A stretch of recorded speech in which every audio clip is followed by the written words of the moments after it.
મિત્રો, અમારી ગુરુજી યુટ્યુબ ચેનલમાં આપ સૌનું સ્વાગત છે।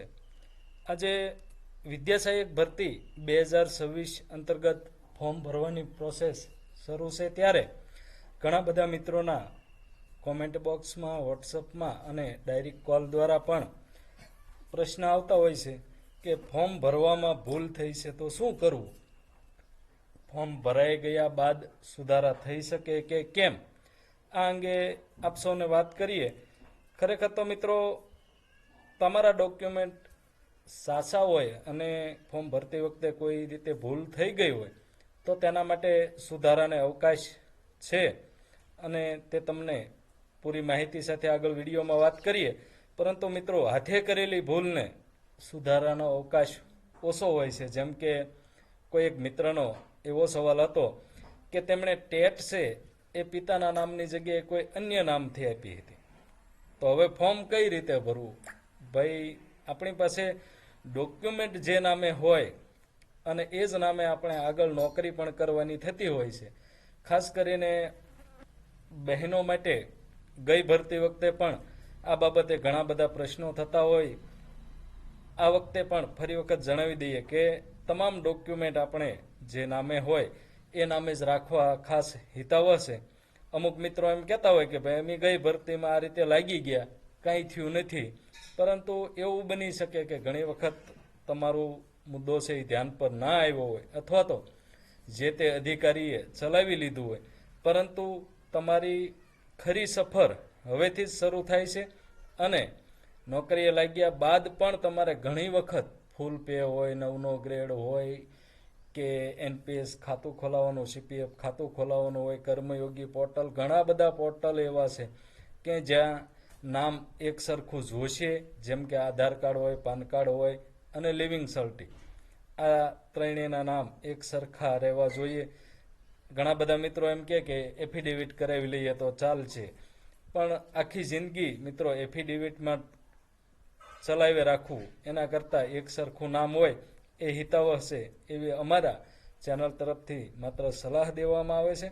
આગળ મિત્રો, ફોર્મ તમારું છે એ સબમિટ થઈ ગયું અથવા તો ફોર્મ તમે ભરી દીધું અને અત્યારે વોટ્સઅપ એક જાતની યુનિવર્સિટી બની ગઈ, તેમાં ઘણા બધા મિત્રોની ભાતની સલાહો તમને મળતી હોય અને તમને એમ થાય કે ઓહો, મેં ફોર્મ ભરવામાં આ ભૂલ કરી દીધી છે, તો શું કરવું।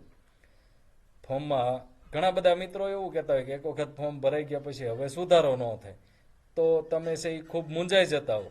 મિત્રો, આ એક સાચી અને યોગ્ય સલાહ છે, એ દરેક મિત્રો સુધી પહોંચાડજો। તમે જો ફોર્મ ભરી દીધું હોય અને તમારા ધ્યાનમાં કોઈ આવા મિત્રો પ્રશ્ન કરે તો એમના સુધી યોગ્ય માર્ગદર્શન માટે આ વિડીયો પહોંચાડજો।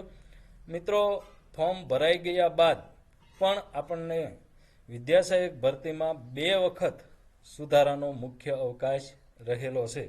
કઈ રીતે એ પણ તમને બતાવી દઈએ કે એક વખત ફોર્મ ભરાઈ ગયું પરંતુ હજી તમે સ્વીકાર કેન્દ્ર ઉપર જમા કરાવ્યું નથી, આવા સમયે જો તમને તમારી ભૂલ યાદ આવી જાય તો ફરી વખત લોગિન થઈ અને તમારું જે ફોર્મ છે એમાં કોઈ ડોક્યુમેન્ટ અપલોડ કરવાના રહી ગયા હોય કે બીજી કોઈ ભૂલ રહી ગઈ હોય તો સુધારી અને આ સુધારાવાળી જે નવી પ્રિન્ટ છે એ તમારે કાઢી અને સ્વીકાર કેન્દ્ર ઉપર છે એ જમા કરાવવાનું રહેશે, જેથી કરીને તમારો નવો જે સુધારો છે એ પ્રિન્ટ ત્યાં સબમિટ થાય અને તમારું ફોર્મ છે એ યોગ્ય રીતે સબમિટ થઈ જતું હોય છે। ઘણી વખત એવું બને કે ભાઈ, આખી ભરતી પ્રોસેસ અત્યારે જે ફોર્મ ભરવાની છે એ પૂરી થઈ જાય અને પછી પાછળથી કોઈને યાદ આવે કે હવે મારે શું કરવું, મારે તો આ ભૂલ રહી ગઈ છે, તો મિત્રો તમારું જ્યારે પ્રોવિઝનલ મેરિટ જાહેર થશે, આ વિદ્યાસહાયક ભરતી 11,000+ જે જાહેરાત સરકાર દ્વારા કરી છે તેના ફોર્મ ભરાયા બાદ પ્રોવિઝનલ મેરિટ જ્યારે બહાર પડશે ત્યારે તમને એક વાંધા અરજી માટેનો અવકાશ આપવામાં આવશે અને આ વાંધા અરજી કરતી વખતે તમારે છે એ તમારો જે કંઈ સુધારો હોય તેનો યોગ્ય પુરાવો રજૂ કરી અને સુધારો છે એ ફરી વખત સબમિટ કરાવવાનો થતો હોય છે। આમ મિત્રો, ફોર્મ ભરાઈ ગયા બાદ પણ 2 વખત છે એ તમે સુધારા કરી શકતા હો છો। આ વિડીયો માર્ગદર્શન હેતુ અને ભરતી પ્રક્રિયા પૂર્ણ થાય ત્યાં સુધી આવા ઘણા બધા નાના નાના પ્રશ્નોનું સોલ્યુશન પણ અમારી ચેનલ ઉપર આપ સૌને મળી રહેશે। આ માટે ચેનલને સબસ્ક્રાઇબ કરી રાખો અને જરૂરિયાતવાળા મિત્રો સુધી આ વિડીયો પહોંચાડો. આપ સૌનો ખૂબ ખૂબ આભાર.